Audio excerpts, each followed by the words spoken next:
7 మార్లు దానియేలు భక్తుడు దినమునకు ఎన్నిసార్లు దేవుని స్తుతించేవాడంట?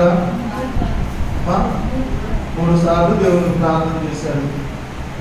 దావీదు 7 సార్లు దేవునకు ప్రార్థన చేస్తూ వచ్చాడు. వాళ్ళు చాలా ఆ దేవుని ఎడల భయభక్తులు కలిగినటువంటి భక్తులు అయినప్పటికీ కూడా దేవుని కొరకు గొప్ప కార్యాలు అంత్య దినాల్లో జరగబోతున్నటువంటి ఆ యొక్క భవిష్యత్తు జ్ఞానం వారు కలిగినప్పటికీ దానియేలు లాంటి భక్తులు దినమునకు 3 మార్లు, దావీదు లాంటి భక్తులు దినమునకు 7 మార్లు దేవుణ్ణి స్తుతిస్తూ వచ్చారు, ప్రార్థిస్తూ వచ్చారు. వారి యొక్క ప్రార్థన సమయాలు కూడా ప్రియులారా మనం జ్ఞాపకం చేసుకున్నప్పుడు రోజుకు 7 సార్లు ప్రార్థనా సమయాలు వాడు కేటాయిస్తూ వచ్చారు. చాలా సార్లు మనం చదువుకున్నాం, మనందరికీ తెలిసిన పాత వాక్యం పద్ధతి కాదు. ఇప్పుడు ఒక ప్రశ్న, నీ జీవితంలో నువ్వు దినమునకు ఎన్నిసార్లు దేవునికి ప్రార్థన చేస్తున్నావు? నీ ప్రార్థన సమయం ఎంత? నీ ప్రార్థన సంఖ్య ఎంత? నెంబర్ ఎంత? దావీదు అడిగితే దావీదు సంగతి అడిగితే 7 సార్లు చెప్పావు, దానియేలు సంగతి అడిగితే 3 సార్లు చెప్పావు. మరి నీ సంగతి చెప్పు కొద్దిసేపు, నీ సంగతి చెప్పు కొద్దిసేపు. దినమునకు ఎన్నిసార్లు ప్రార్థన చేస్తున్నారు? అట్లా చెప్పండి. నాకు చెప్పారుగా, నాకంటే మేము గుడ్లో చెప్పామయ్యా, ఇదిగా చెప్పామా? నీ క్వైట్ టైం, నీ యొక్క వ్యక్తిగత ప్రార్థన సమయం ఎంత? 5 నిమిషాలా? రోజుకి 5 నిమిషాలు ప్రార్థన చేస్తున్నాం. కానీ 5 నిమిషాలు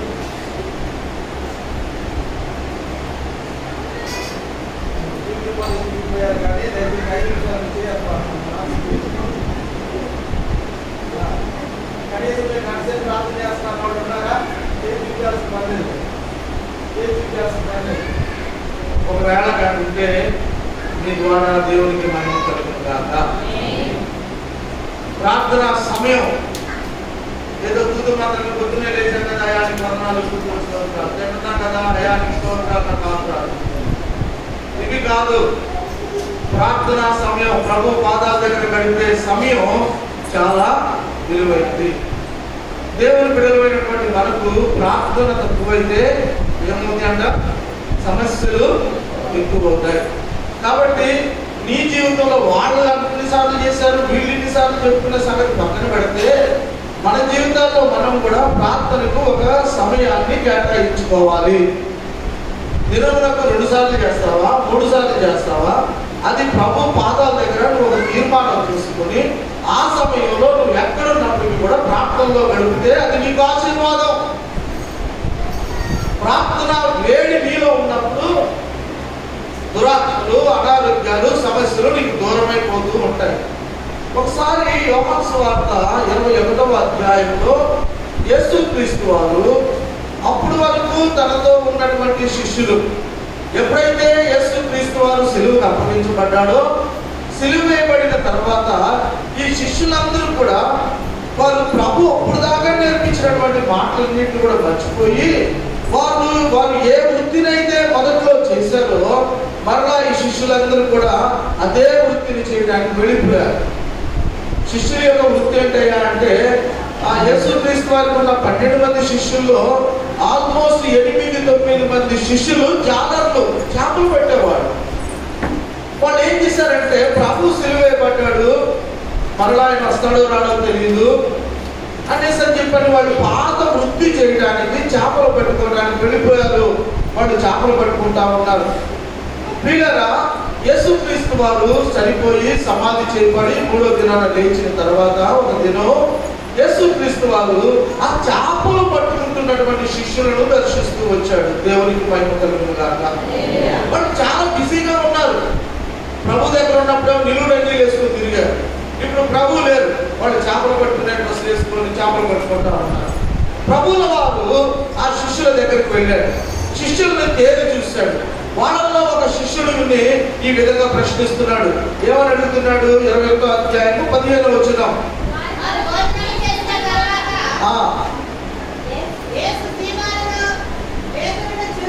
సీమోను పేతురును చూసి, యోహాను కుమారుడు అయిన సీమోను, వీరికంటే నీవు నన్ను ఎక్కువగా ప్రేమించుచున్నావా అని అడిగాడు. ఎవరిని అడిగాడు ఈ మాట?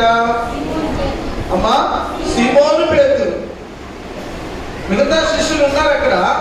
సీమోను పేతురు వైపు ఏలిపెట్టి చూపిస్తూ వీరికంటే నీవు నన్ను ఎక్కువగా ప్రేమించుచున్నావా. మరొకరు చదవండి ఇంకొక వచ్చిన భాగం 16వ వచనం మరొకరు చదవండి. యోహాను కుమారుడు అయిన సీమోను నన్ను ప్రేమించుచున్నావా అని రెండవసారి అడిగాడు. మరొకరు చదవండి 17వ వచనం.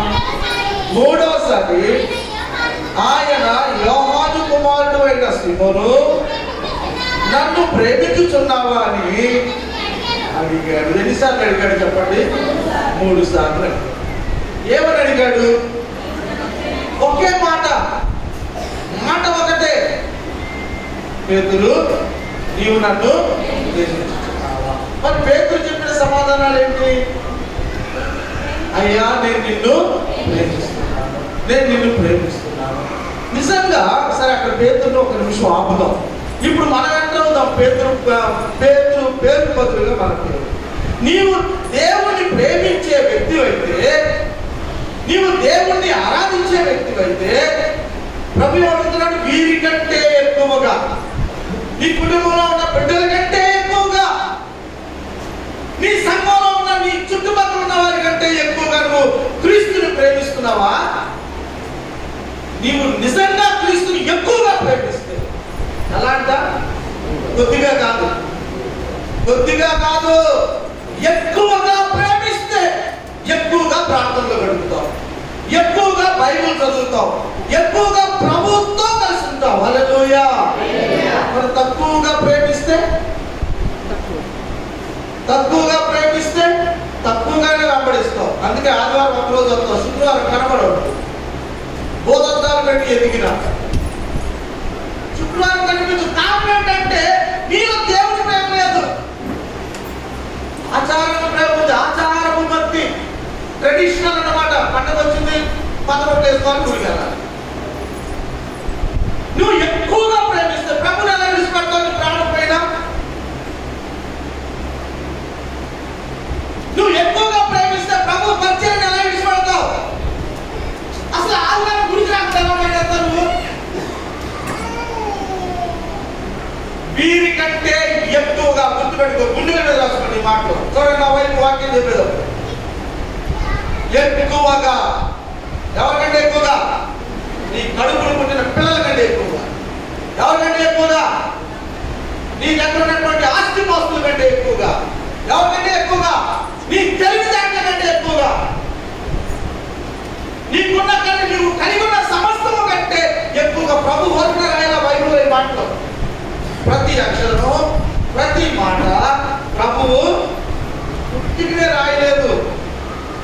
ప్రతి మాటలో చాలా గూఢార్థము ప్రభు దాచిపెట్టాడు. హల్లెలూయా. మనం అందరికంటే ఎక్కువగా ఎవరిని ప్రేమించాలి? ప్రభువుని ప్రేమించాలి. ప్రభువుని మనం ప్రేమించినప్పుడు ప్రార్థన ఎలా విడిచిపెడతాం? కొంతమంది ప్రార్థన చేయడం రావట్ల సంఘస్థులకి దయచేసి శుక్రవారం వచ్చి నేర్చుకోండి. ప్రార్థన లేకపోతే కుటుంబాలు ఎండిపోతాయి, ప్రార్థన లేకపోతే కుటుంబాలు వాడిపోతాయి, ప్రార్థన లేకపోతే ఏదైనా. అదే నీలో ప్రార్థన ఉంటే, నీలో దైవాత్మ నీలో ఉంటే ఏం జరుగుతుంది? 97వ కీర్తన 5వ వచనం చదువుకుందాం. కీర్తనలు 97 5వ వచనం శ్రద్ధగా వింటున్నారా? యెహోవా సన్నిధి, సర్వలోక నాథుని సన్నిధిలో పర్వతములు మైనము వలె కరుగుచున్నవి. హల్లెలూయా, హల్లెలూయా. యెహోవా సన్నిధిలో, సర్వలోక నాథుని సన్నిధిలో పర్వతములు ఎలా కరిగిపోతున్నాయంట? మైనం అంటే కొవ్వొత్తి ఎలా అయితే కరిగిపోతూ ఉంటుందో, దేవుని సన్నిధిలో ఏం కరిగిపోతాయంట? కొద్ది పెద్ద చెప్పండి, నాకు అమ్మ ఏం కరిగిపోతాయి? పర్వతాలు. ముందు కనబడతాయి కొన్ని కొండలు. కొండలు ఎలా కరిగిపోతాయి? ఎలాగ కరిగిపోతాయి అంటే పర్వతం లాగా కరిగిపోతాయి. పర్వతం లాగా మైనలాగా పర్వతాలు కరిగిపోవాలి అంటే నీలో ప్రార్థన అంటుండాలి. హల్లెలూయా. పర్వతాలు నీ సమస్యలు అవి చూసి మనం భయపడతా ఉన్నాం, అవి చూసి ఉలిక్కి పడతా ఉన్నాం, నిద్ర పడ్డట్లా అయ్యో ఇది ఎలా జయించాలి, ఇది ఎలా కట్టాలి, ఇది ఎలా తీర్చాలి, ఈ పర్వతాన్ని నేను ఎలా భరించాలి. ప్రార్థన చేసినప్పుడు అవి మైనలాగా కరిగిపోతాయి. హల్లెలూయా, హల్లెలూయా. కాబట్టి ప్రియమైనటువంటి దేవుని బిడ్డలారా, మనలో ప్రార్థన మంట ఎక్కువైతే ఏమంట? చలిమంట, ఆకలిమంట, ఏమంటమ్మా? ఎవరు కడుపు మంట అంటున్నారు? కడుపు మంట, ఆకలిమంట, ఇంకా 12 ఏమంట ఉండాలి దేవుని బిడ్డలకి? ప్రార్థన మంట. హల్లెలూయా. ప్రార్థన భారం నీవు కలిగి ఉన్నట్లయితే ప్రతి ప్రార్థన దేవుని యొద్దకు చేరినప్పుడు వెంటనే ఇన్స్టాంట్ గా దేవుడు సమాధానాలు అనుగ్రహించేవాడిగా ఉన్నాడు. పర్వతాలు మైనలాగా కరిగిపోతాయి ప్రార్థన ద్వారా. దానియేలు భక్తుడు, దావీదు లాంటి గొప్ప గొప్ప భక్తులు ప్రార్థనకి సమయం ఇస్తూ వచ్చారు. హల్లెలూయా, హల్లెలూయా. మన జీవితాల్లో ఎలాంటి సమస్యలు ఉన్నాయి, కుటుంబాల్లో ఎలాంటి సమస్యల చేత కుటుంబాలు ఇబ్బంది పడతా ఉన్నాయి, దినాన జ్ఞాపకం చేసుకోవాల్సిన విషయం ఏంటయ్యా అంటే ప్రతి సమస్యకు ప్రార్థన జవాబుగా ఉంది. హల్లెలూయా. యోహాను సువార్త 5వ అధ్యాయం 35వ వచనం. యోహాను సువార్త 5వ అధ్యాయం 35వ వచనం. అతడు మండుచు ప్రకాశించుచున్న దీపమై ఉండెను. హల్లెలూయా. ఎవరంట? యోహాను భక్తుడు. అమ్మా వినండి కొద్దిసేపు. యోహాను భక్తుడి గురించి యేసుక్రీస్తు వారు ఇస్తున్నటువంటి సాక్ష్యం ఏంటి? అతడు మండుచు ప్రకాశించుతున్న ద్వీపం వలె ఉన్నాడు. హల్లెలూయా. అంటే యోహాను భక్తుడిని ఎవరైనా పట్టుకుంటే ఏమైపోతారు? దానికి బూడిదైపోతారు. గుర్తుపెట్టు. యోహాను ఎలా నింపబడ్డాడు? ప్రార్థనాత్మ చేత నింపబడ్డాడు, పరిశుద్ధత చేత నింపబడ్డాడు, విశ్వాసం చేత నింపబడ్డాడు. అతడు మండుచు ప్రకాశించుచున్న ద్వీపంలాగా ఉన్నాడు. దేవునికి మహిమ కలుగును గాక. పొయ్యి మీద ఒక పాత్ర పెట్టాం, లేదంటే ఒక ప్యాన్ పెట్టాం, అది బాగా కాలుతా ఉంది. ఒక గిన్నె పొయ్యి మీద పెట్టాం, అది బాగా కాలుతా ఉంది. కాలుతున్న గిన్నె మీదకి ఏగలు వచ్చా అవుతాయా? అవుతాయా? వాళ్ళతో ఏమవుతుంది? మండిపోతే అంతే. నీలో ప్రార్థన మంటుంటే, ఆ దేవుడు నీలో కలిగి ఉంటే నీ మీదకి ఏ దుష్టుడు రాడు. అంతే. ఇలాంటి గ్యాస్ పొయ్యిలు వచ్చిన పూర్వదినాల్లో మన వాడు పొలాల మీద వంట చేస్తారు, ఇంటి పక్కన వంట చేస్తున్నారు అనుకోండి.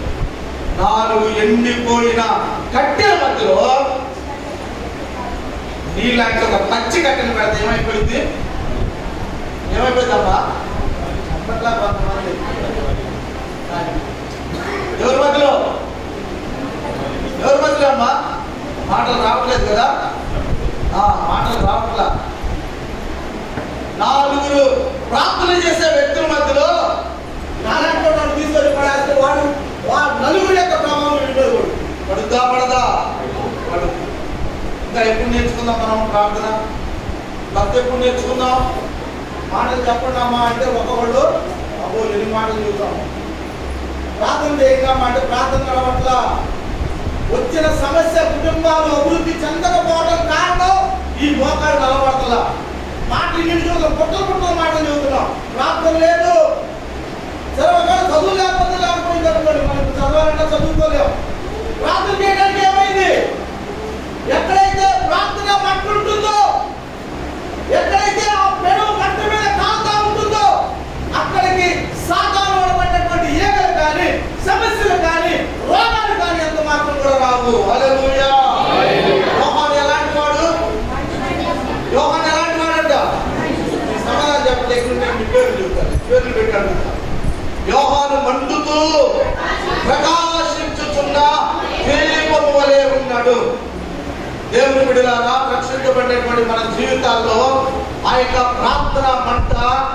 కలిగి ఉండాలి. లేవ్యాకాండము 6వ అధ్యాయము 13వ వచనాన్ని కూడా మనం చదువుకుందాం. లేవ్యాకాండము 6వ అధ్యాయము బలిపీఠము మీద అగ్ని నిత్యము మండుచుండవలెను. హల్లెలూయా. బలిపీఠము మీద అగ్ని నిత్యము మండుచు ఉండవలెను, అది ఆరిపోకూడదు. దేవాది దేవుడైన యెహోవా దేవుడు మోషేతో చెప్తా ఉన్నాడు, మోషే బలిపీఠం కట్టు, ఆ బలిపీఠం మీద నువ్వు అగ్నిని రాజుపెట్టు. ఆ బలిపీఠం మీద మండుతున్నటువంటి అగ్ని అది ఎప్పుడు కూడా మండుతూనే ఉండాలి. దేవుని బిడ్డలు దేవుని ఆత్మ చేత ఎప్పుడు ఆ మండుతూనే ఉండాలి. బలిపీఠం మన యొక్క విశ్వాస జీవితానికి గుర్తుగా ఉంది. మన విశ్వాస బలిపీఠాలు దేవుని కొరకు ఎప్పుడు కూడా మండుతూనే ఉండాలి. ఆదివారం ఒక్కరోజు మండితే సరిపోదు, ప్రతి దినము కూడా దేవుని కొరకు బ్రతకాలి. అది బ్రతకాలి. ఒకప్పుడు బ్రతకలేకపోయాం మనందరం. ప్రభు మనల్ని రక్షించాడు, కనికరించాడు, ఆయన ఇంటికి నడిపించాడు, ఆయన బిడ్డలుగా సహవాసం చేసే కృపనిచ్చిన తర్వాత, రక్షించబడిన తర్వాత కూడా మనం ప్రభు కొరకు బ్రతకకపోతే ఉపయోగం ఉందా? పరీక్షించుకోండి. ప్రతి ఎంతవరకు నువ్వు పడుతున్నావు? మధ్యాహ్న సమయంలో దేవుడు వాటితో మాతో మాట్లాడుతూ ఉంది. ప్రియులారా, ఒక భక్తుడు ప్రార్థన చేయగానే పరలోకం నుండి అగ్ని భూమి మీదకి దిగి వచ్చింది. ఎవరైనా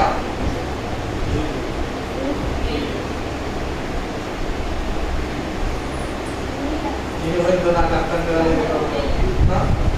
ఇదే కదా అవునా దివ్య?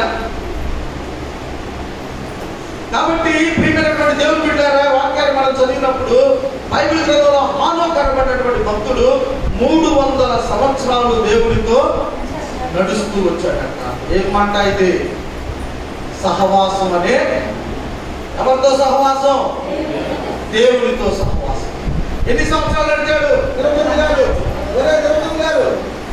300 సంవత్సరాలు. ఒక్క రోజు కాదు, ఒక సంవత్సరం కాదు.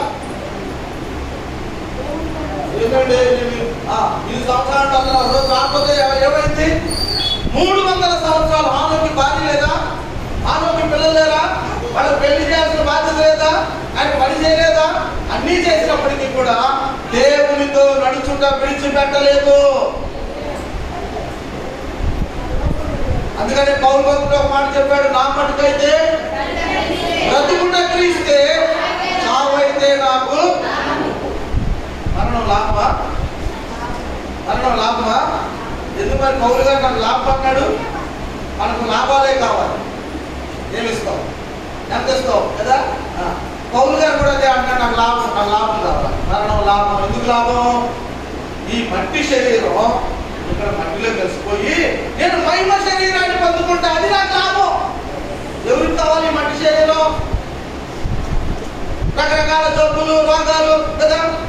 డాక్టర్ దగ్గరికి వెళ్తారు, తిరగమంటాడు, ఇల్లు తిరుగుతుంటాడు, వాళ్ళు తెల్లాకుంటలేము, ఇక మేకలు తినేస్తూనే ఉంటాం. ఈ మట్టి శరీరం, ఈ రోగం శరీరాన్ని నేను విడిచిపెడితే ప్రభు నాకు మహిమ శరీరం ఇస్తాడు. అందుకు నాకు మరణం లాభం అన్నాడు. ఎందుకు లాభం అన్నాడు?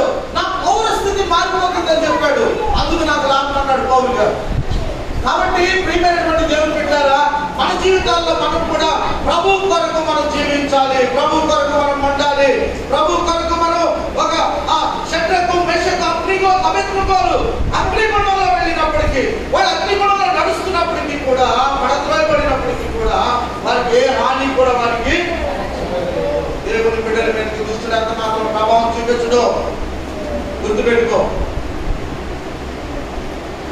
నీలో దేవుని భయం ఉంటే, వాటి భయం ఉంటే నిన్ను ఈ దుష్టుడు ఏ మాత్రం కూడా ఏ హాని నీకు.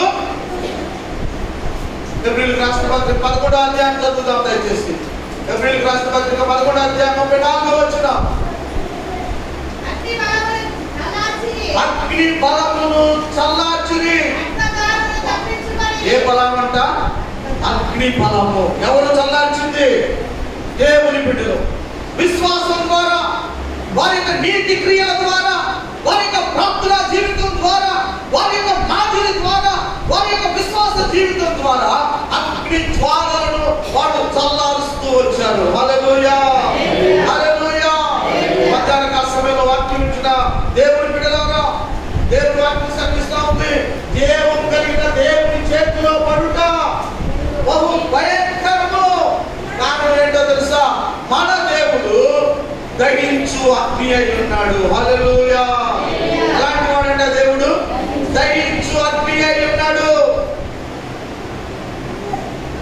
వాక్యంలోకి వెళ్దాం. అపోస్తల కార్యాల గ్రంథము 28వ అధ్యాయంలోకి వెళ్దాం. అపోస్తల కార్యములు 28వ అధ్యాయము చదువుదాం.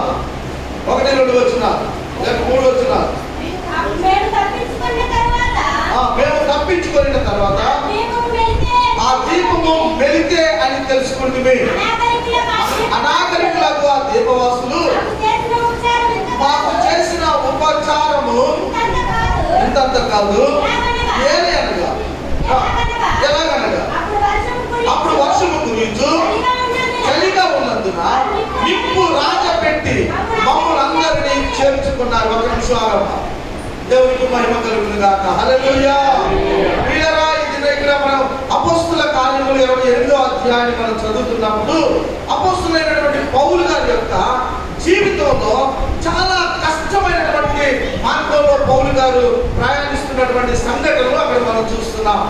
పౌలు గారు ఒక దినాన అతను శత్రువుల చేతికి చిక్కినట్లుగా అతను ఆ యొక్క రోమా పట్టణానికి కైసరు ముందు, ఐగుస్తు ముందు నిలబడటానికి, తన యొక్క కేసును తను వాదించుకోవడానికి పౌలుతో కలిసి 276 మంది ఖైదీలను పట్టుకొని ఆ యొక్క సైనికులు ఆ యొక్క ఐగుస్తు వద్దకు తీసుకొని వెళ్తా ఉన్నారు. వాళ్ళందరూ కూడా వాడలో ప్రయాణం చేస్తా ఉన్నారు. ఆ 27వ అధ్యాయం అంతా మనం చదివినప్పుడు వాడలో ప్రయాణం చేస్తూ ఉన్నప్పుడు ఏం జరిగింది?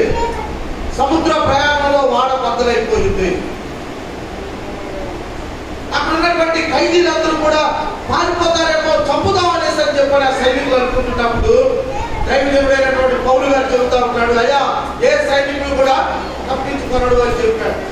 వెంటనే వాళ్ళు ఏం చేశారయ్యా అంటే ఆ వాడలో ఉన్నటువంటి 276 మంది ఖైదీలకు ఆ సైనికులు లేక సైన్యాధికారి చెప్పిన మాట ఏంటో తెలుసా? మీలో ఎవరైనా ఈత వచ్చి ఈత కలిగిన వారు ఒడ్డుకి ఈదుకుంటూ పోండి. ఒకవేళ ఈత రాని వాళ్ళు మీరేం చేయాలో తెలుసా?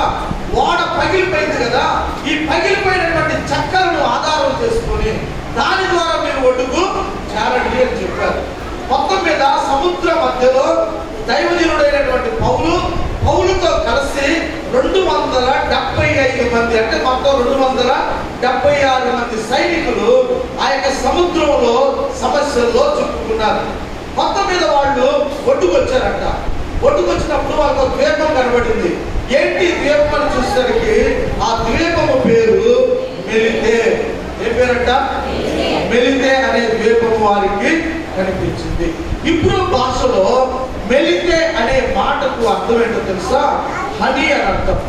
HONEY honey. హనీ అంటే తేనె, మధురము, తీపి అని అర్థము. ఆ ద్వీపము దగ్గరికి ఏంటి ఊరు, ఈ ప్రాంతం ఏంటి అని చూస్తే అది మెలితే అనే ఒక ద్వీపం. ఆ ద్వీపంలో ఎవరున్నారంట? అనాగరికులు అనే తెగ ఉన్నారు అక్కడ. వాళ్ళకి నాగరికత తెలియదు, సరిగ్గా శుభ్రతగా ఉండడం తెలియదు, సరైనటువంటి బట్టలు వేసుకోవడం తెలియదు, చక్కగా మర్యాదగా మాట్లాడటం తెలియదు. వాళ్ళని ఏమని పిలుస్తారు? పేరున్నారు ఏమని పిలుస్తారు?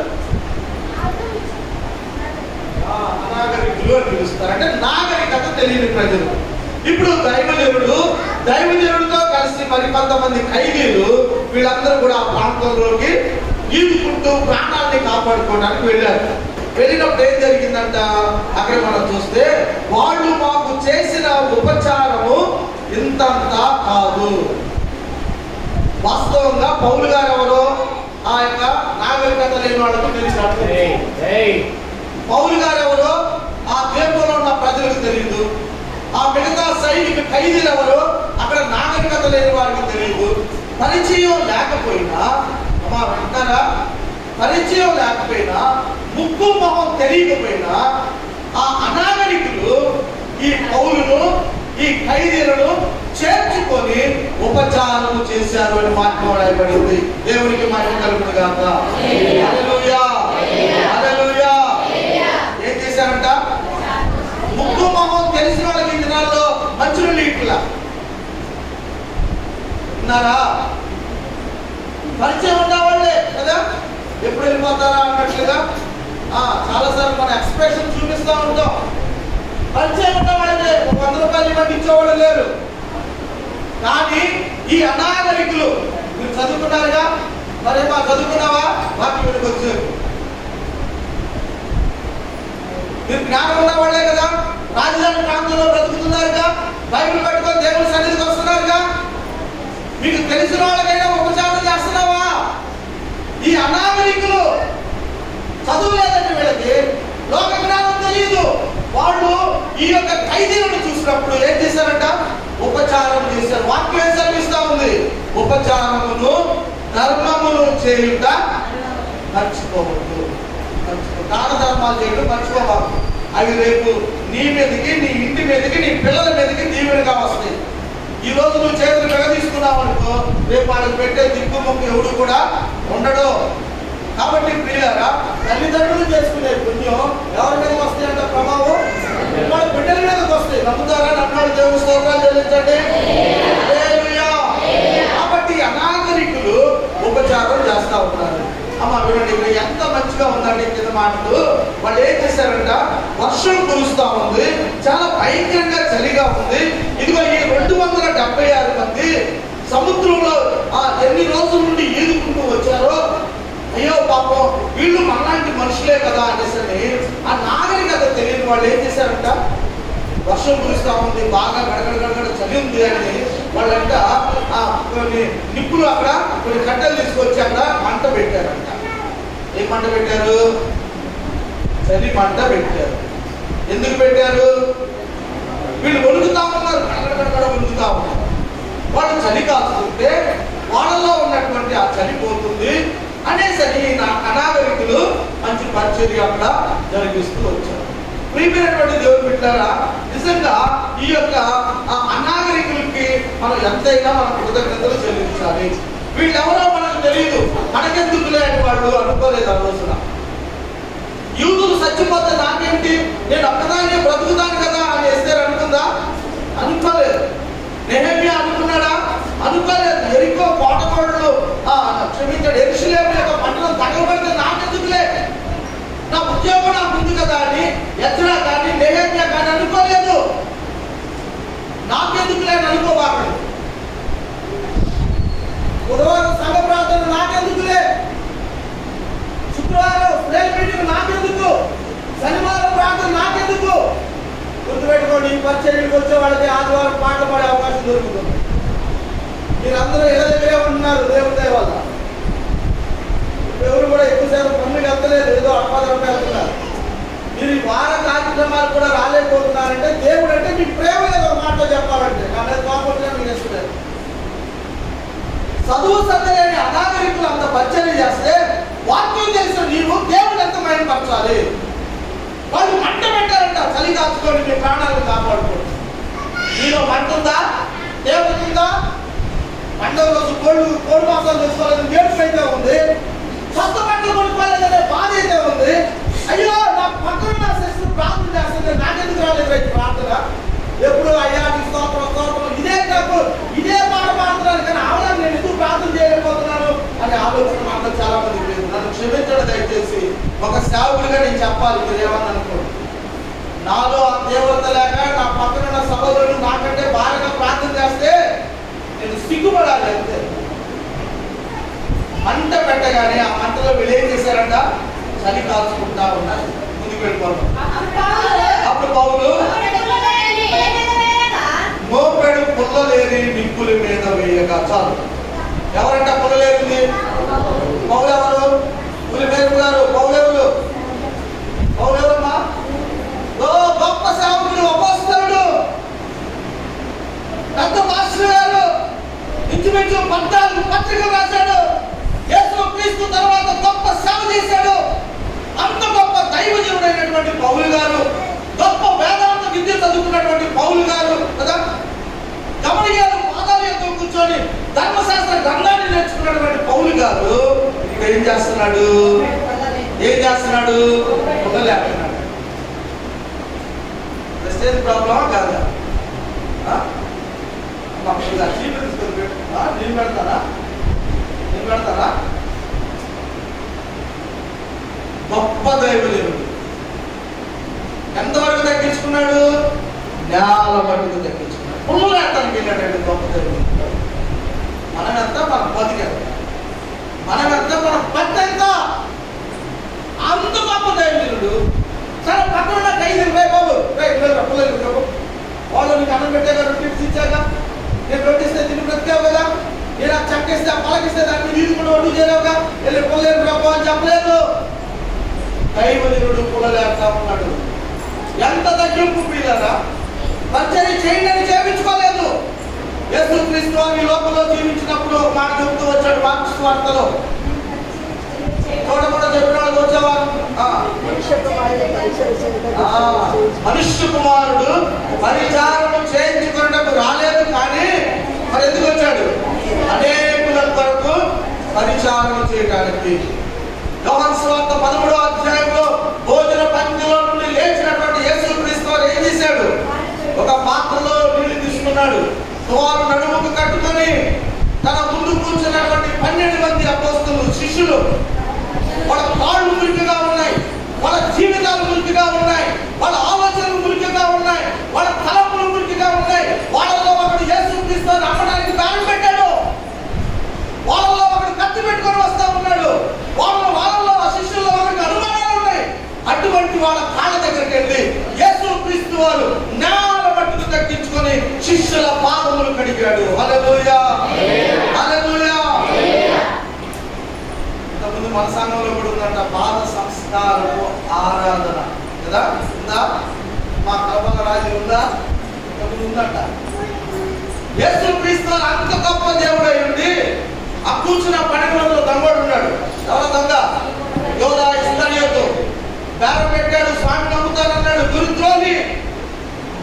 డబ్బు మాట దగ్గర పెట్టుకున్నాడు, సమయం కొరకు కనిపడతా ఉన్నాడు. ఆ కూర్చున్న వాళ్ళు ఒకడు కత్తి పట్టుకొని కూర్చున్నాడు. ఎవరైనా? పేతురు. ఆ కూర్చున్న వాళ్ళు ఒకరికి అనుమానాలు ఉన్నాయి. ఎవరైనా? రోమా. అలాంటి మనస్తత్వాలు కలిగినటువంటి శిష్యుల పాదాలు కడిగాడు యేసుక్రీస్తు. ఇక్కడ దైవజనుడైనటువంటి పౌలు కట్టె లేక అనుకున్నాడు. ఎంత తగ్గింపండి! తనను తాను తగ్గించుకునేవాడు, తనను తాను హెచ్చించుకునేవాడు. కాబట్టి ఇప్పుడు పౌలు గారు పొలం లేటానికి వెళ్ళాడు. ఇంకా ఏం జరిగింది ముందుగా తర్వాత మాట. పౌలు కట్టెలు లేటానికి వెళ్ళాడు. పౌలు కట్టెలు వేరే నిప్పులు అప్పుడు పౌలు మోపెడు పుల్లలేవి నిప్పుల మీద వేయగా ఒక్క సర్పము కాకకు బయటికి వచ్చి అయ్యో పౌలు గారి చేతిని పట్టుకుందంట. చాలండి, ఈ వాక్యాన్ని ముగిస్తున్నాను. అయిపోయి ముగింపుకి వచ్చాను. ఇది చాలా ముఖ్యమైనటువంటి విషయం. మన ప్రారంభం ఎక్కడి నుంచి ప్రారంభించాను చెప్పండి? నేను వాక్యం ఎక్కడి నుంచి ప్రారంభించా? గుంటూరు పోయిన దానికి. అందుకే నేను ఆ 3 కిటికీలు ఏమని ప్రారంభం వాక్యం ప్రారంభం ఎక్కడి నుంచి వచ్చాం? దానియేలు దావీదు గురించి ప్రారంభించాం. ప్రార్థన మంట గురించి ప్రారంభించాం. పెనము పొయ్యి మీద కాలుతూ ఉంటే దాని మీద ఏం వాడదు, అంత చచ్చిపోతుంది. ప్రార్థన మంట నీలో ఉండాలి. ఇప్పుడు నేను ముగింపు తీసుకొస్తున్నాను. పౌలు గారు కట్టెలు ఏరి నిప్పుల మీద వేయగా కట్టెల్లో నుండి ఒక పాము కాకకు బయటకు వచ్చింది. ఈ మాట మీరు గుర్తు పెట్టుకోవాలి. నోటీస్ పాయింట్ రానాలంటారు కదా, అందరు నవ్వుతున్నారు. అందరూ ఇది మీరు గుర్తు పెట్టుకోవాలి. దేనికి బయటకు వచ్చింది? ఆ వేడికి. వేడి లేకపోతే పాము బయటకు వచ్చేది కాదు. అక్కడ ఆ వేడి లేకపోతే అది లోపలే ఉండేది. నేను కట్టెలు తీసుకొని వస్తున్నప్పుడు ఆ వేడికి ఇది లోపల ఉండలేకపోయింది. ఏంటది? ప్రియమైనటువంటి దేవుని బిడ్డారా, ఇప్పుడు పాము వచ్చి ఎవరిని పట్టుకుంది? దైవజనుడైనటువంటి పౌలు గారి చేతులు పట్టుకుంది. ఇక్కడ ఒక నిమిషం ఆగుదాం. అంతకు ముందే పౌలు గారు ఎన్ని బాధలు పడ్డాడు? సముద్రంలో వాడ కదలైపోయింది. ఆహార వస్తువులన్నీ కూడా చల్లా పడుతూ చలికి వణుకుతూ వానకు తడుస్తూ మొత్తం మీద బయటకు వస్తే ఇప్పుడు ఏం జరిగిందంట పౌలు గారికి? మళ్ళీ పాపం కలిసి. పౌలు గారు ఎక్కడైనా ప్రభువుని దూషించాడా? ఏది ప్రభా భక్తి చేస్తుంటే ఇలాంటి సమస్య లేదు ప్రభా, నాకు ఆ సముద్రంలో ఆ బాధ ఏంటి, ఈదుకొని బయటకు వచ్చామంటే ఈ బాధ ఏంటి ప్రభు అని పౌలు గారు తన నోటితో ఎక్కడైనా ప్రభుని దూషించాడా? కాళీ గారు ఎక్కడైనా ప్రభుని దూషించాడా? భక్తుడైన యోబు తన కళ్ళ ముందు 7 కుమారులు 3 కుమార్తెల కళ్ళ ముందు 10 శవాలు కనబడుతుంటే దేవుడు దూషించాడా? దూషించలేదు. ఇక్కడ పౌలు కూడా ప్రభుని దూషించలా. ప్రియమైనటువంటి దేవుడు బిడ్డారా, యోబు భార్య అంటుంది దేవుడు దూషించరాదయ్యా. ఏమన్నాడు యోబు భార్య? యోబు తన భార్యతో ఏం చెప్పాడు? నీవు మూర్ఖురాలు మాట్లాడుతున్నట్లుగా. మనం మేలు పొందడానికేనా కీడు శ్రమ అనిపించొద్దా? ఎప్పుడు రావాలి ప్రభు, నాకు అన్ని కావాలి ప్రభు, ఇదేనా? చిన్న కష్టం వస్తే తట్టుకోవద్దా? పౌలు గారు ఎక్కడ ప్రభువుని దూషించాడు? ఏం చేశాడో చెబుతారు. ప్రియులారా, ఆ పాము కాకపు బయటకు వచ్చింది, వేడికి బయటకు వచ్చింది. ఇక్కడ జ్ఞాపకం చేసుకోండి విశ్వాసులారా, నీలో ప్రార్థన అంటుంటే నీ ఇంట్లో నచ్చేట బయటకు వచ్చింది అంతే. చేస్తున్నావు నీలో ప్రార్థన శక్తి ఉంటే, నీలో అభిషేకం ఉంటే, నీ కుటుంబాన్ని పట్టి పీడిస్తున్నటువంటి రోగాలు యేసు నామములో బయటకు చేస్తాయి. అందువల్ల మాటలేదు, ఆ మంటకి అది లోపల ఉండలేకపోయింది. మంటుందా? మండుతున్నావా? మాస్టర్ గారు మనమన్నాడని ఇంటికి వెళ్ళిపోయి కూర్చుంటారమ్మా. లేదని జరిగిందంటే నన్ను కూర్చుంటారు. ఆ మంట చెప్పట్లేదు నేను. నీలో మంట, అభిషేకం మంట ఉండాలి. ఎంతకాలం చల్లబడి ఉంటావు. సప్పటి కూర తింటారా? ప్రశ్న అస్సలు విసురు పడతారండి. ఎంతకాలం చల్లగా ఉంటావు, ఎంతకాలం చేతగాని వ్యక్తిలా ఉంటావు, ఎంతకాలం పౌరుషులైన వ్యక్తిగా పౌరుషులైన భక్తి చేస్తావు. చచ్చిపోతే నీ గురించి ఒక పేజీలో అయినా చెప్పాలా? ప్రార్థన మంట అభిషేకానికి లోపల ఎక్కడో దాగి ఉన్నటువంటి ఆ విషసత్వం ఆటోమేటిక్ బయటకు వచ్చింది. లోపల ఉండలేకపోయింది అంతే. నువ్వు ప్రార్థన చేయి, నీ మోకాళ్ళకు పని చెప్పు, సమస్యలు వేస్తున్నాములో బయటకు వెళ్ళిపోతాయి. దేవుడికే భయం కలుగుతారు. ఇప్పుడు ఇంకొక అడుగు ముందుకు వెళ్తాం. మీరా పాము పౌలు గారిని కలిసిన వెంటనే అక్కడున్న ప్రజలు ఏమన్నారో తెలుసా? అమ్మా ఇప్పుడు మీ గురించే చెబుతాను, ఆ దేవవాసులు చూశారు, ఆ పాము చేతులు వేలాడటం చూశారు. ఏమన్నారు? నిశ్చయముగా ఖచ్చితంగా ఈ మనుషుడు పాము మటర్ చేశాడు రా. ఎవరినన్నారు? ఈ మనుషుడు నరహంతకుడు, ఇతడు సముద్రం నుండి తప్పించుకొని వచ్చినను న్యాయ దేవత అతన్ని విడిచిపెట్టలేదురా. ఏమన్నారు ప్రజలు? న్యాయ దేవతను విడిచిపెట్టలేదు దుర్మార్గుడు. ప్రజలు ఎలాంటి వాళ్ళు? ప్రజల బుద్ధి ఎలాంటిది? ప్రజల యొక్క మనస్తత్వం ఎలాంటిది? ఇక్కడ ఒక మాట చెబుతారు. మొదటి మాట ఏమన్నారంట? అమ్మో వీడు నరహంతకుడు, వీడు మామూలు కాదు అన్నారు. కొద్దిసేపు ఆగిన తర్వాత ఆ పాము పౌలుకి హాని చేయబోయేసరికి అది చూసినటువంటి ప్రజలు అన్నారంట, ఇతడు ఒక దేవతరా అని చెప్పి అన్నారు. హల్లెలూయా, హల్లెలూయా. భాగ్యం గారు ఏర్పడుతుందా? ఏమన్నారు? మొదటిగా ఏమన్నారు? మమ్మల్ని నరహంతకుడు వీళ్ళు పడ్డాడు కదా అన్నారు. అదే నోరు. ఎన్ని నోరులు ఉన్నాయమ్మా మనకి? ఎన్ని నాలుగు ఉన్నాయి? నా దగ్గర అప్పుడు ఎక్కడ ఉన్నాయి కనిపించలేదు. చూపించు, భలే పెట్టాడు, ఎవరు పెట్టాడు కదా. ఒక మనిషికి 2 నాలుగు. అదే నోటితో మొదటిగా ఏమన్నారు? వీడు నరహంతకుడు, న్యాయ దేవత ఇతన్ని విడిచిపెట్టలేదు, ఇతను సముద్రం దాటి వచ్చిన పాపం పడింది సత్యాడు అన్నారా? అదే మనుషులు మళ్ళీ ఏమన్నారు? అబ్బాయి దేవుడయ్యా కదా, మా పాస్టర్ వర్ణించాడు, వచ్చినే నిజంగా మనుషుల యొక్క మనస్తత్వాలు ఆటోమేటిక్ గా మారిపోతున్నాయి. అప్పుడే మంచి, అప్పుడే వీడంత తమ్ముడు ఎవరు లేవు. మన ముందేం చెబుతాం, వందనాలంటే పక్కకి వెళ్ళిపోయినట్టు మాస్టరు జాగ్రత్తలు. అప్పుడే ఇదేంద్రా అంటే వాళ్ళలో ఏమున్నాయంట, 2 నాలుకలు ఉన్నాయి. సరే ఇప్పుడు ముగింపు పెడుతుందా. పౌలు గారు ఆ పామును ఏం చేశాడు, ఇది తీసుకెళ్ళా జంతువులు అగ్నిలో జాడించి వేసి ఏ హానియు పొందలేదు. హల్లెలూయా. పౌలు గారికి మరణ భయం లేదు. నాకు మరణ భయం ఉంది అమలు చేయకండి. అబ్బో మహేష్ చాలా నాకు మరణ భయం లేదండి. మన అందరం తరపున మన సహోదరి రాజీ పౌలు గారికి మరణ భయం లేదు. తన చేతిని పట్టుకున్నటువంటి ఆ విషసర్పం, ఆ విషసర్పాన్ని చూసి ఏం చేశాడంట, దానిని తీసుకొని వెళ్ళి ఏం చేశాడమ్మా గారు మంత్రం పెట్టించుకోవడానికి వెళ్ళాడు. రాయకుడి మంత్రం యంత్రాలు కట్టించుకోవడానికి వెళ్ళాడా, ఇసుకు మంత్రం ఇచ్చుకోలేడా. అమ్మా ఏం మంత్రం ఇచ్చారంట, పవన్ దొరికితే వినండి విశ్వాసులారా, దేవుడు నాకు సిగ్గు కలగడానికి చెబుతున్నాడు, మీకు బుద్ధి కలగడానికి. అరే సిగ్గు లేని బుద్ధి లేని వాళ్ళరా, ఎక్కడైనా నా వాక్యం మీద ఆధారపడట. మంత్రాలకి చింతకాయలు రాకుండా చెబుతున్నాడు. పౌలు గారు పరిగెత్తుకుంటే అమ్మ ఇక్కడ ఊరుందా మంత్రించుకుంటానంటే అక్కడికి వెళ్ళలేదు.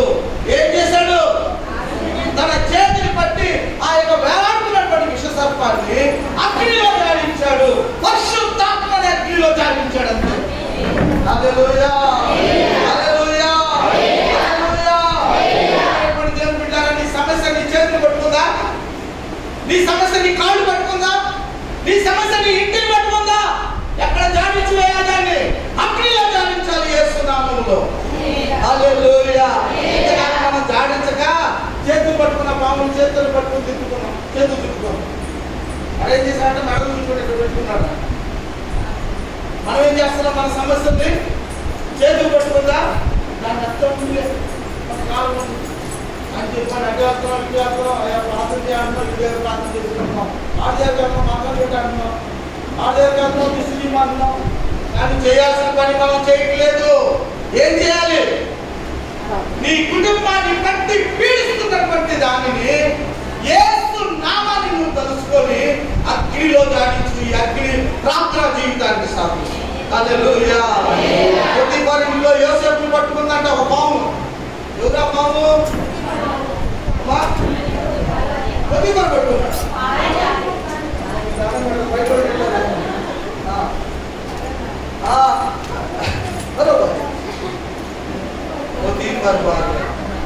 ఆ పేరంట సంఘ చరిత్రలో జల్కా అంటాం. జల్కా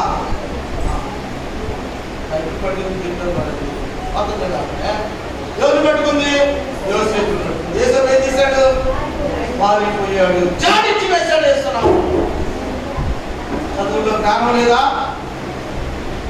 యేసు క్రీస్తు నామములో అజ్ఞానాన్ని మనం జాడించిపోయాలి. కుటుంబంలో ఎదుగుదల లేదా, ఆ ఎదుగుదల తీసుకొచ్చి నువ్వు అగ్నిలో వేయాలి. అగ్నిలో వేయాలని పొయ్యిలో దిగుతారా, ఆ పొయ్యిలో దొరకడం కాదు, ప్రార్థన అనే ఆ పొయ్యిలో మనం వాటికి వేయాలి. ప్రార్థనలో దేవుడికి మనం అప్పగించాలి. సంఘబిడ్డలారా, సంవత్సరం అయిపోతా ఉంది, 10వ నెల సగానికి వచ్చేసాం. ఇంకా ఎంతకాలం మనం చతిగా పడద్దాం, నా సేవలో నేను అభివృద్ధి చెందకుండా ఎంతకాలం, నీ విశ్వాస జీవితంలో అభివృద్ధి చెందకుండా ఎంతకాలం. ఈ మధ్యాహ్నం దేవుడు ఒక దోషం కలిగినటువంటి మాట, పౌలు భక్తుడు అగ్నిలో తన యొక్క చేతులు పట్టినటువంటి విషసర్పాన్ని జాడించినప్పుడు అగ్నిలో ఏమైపోయిందంట, కాలిపోయింది. హల్లెలూయా, హల్లెలూయా. సమస్యలు తొలగిపోయే స్థలం ఎక్కడ, దేవుని యొక్క సన్నిధిలో. ప్రార్థనలో నీ సమస్యలు తొలగిపోతాయి, ప్రార్థనలో సమస్యలు తొలగిపోతాయి. కాబట్టి ఈ మధ్యాహ్న కాల సమయంలో ప్రియులారా, సోదరులు నిన్ను చుట్టుకున్నా, అప్పులు నిన్ను చుట్టుకున్నా, సమస్యలు నిన్ను చుట్టుకున్నా, నజరేయుడైన యేసు నామం చెప్పి దాన్ని ప్రార్థనలో ఇదిలించు. అది నిన్ను నీ ఇంటిని విడిచిపెట్టి వెళ్ళిపోతాం. మధ్యాహ్న సమయంలో ఆ రీతిగా మనం సిద్ధపడతామా? ప్రార్థనాత్మ కలిగి ప్రభు కొరకు బ్రతుకుతామా? ఒక తీవ్రత కలిగినటువంటి జీవితాన్ని జీవిద్దామా, లేక చతికిలబడి కూర్చుందామా? ఆసక్తి లేకుండా జీవిద్దామా? చలి లాంటి జీవితాలు బ్రతుకుతామా ప్రభు లేకుండా, లేక ప్రభు కొరకు మనం జీవిద్దామా? తీర్మానం నీ చేతుల్లోనే కొడుతున్నాను. దయచేసి అందరూ మోకరించండి, చిన్న ప్రార్థన చేసి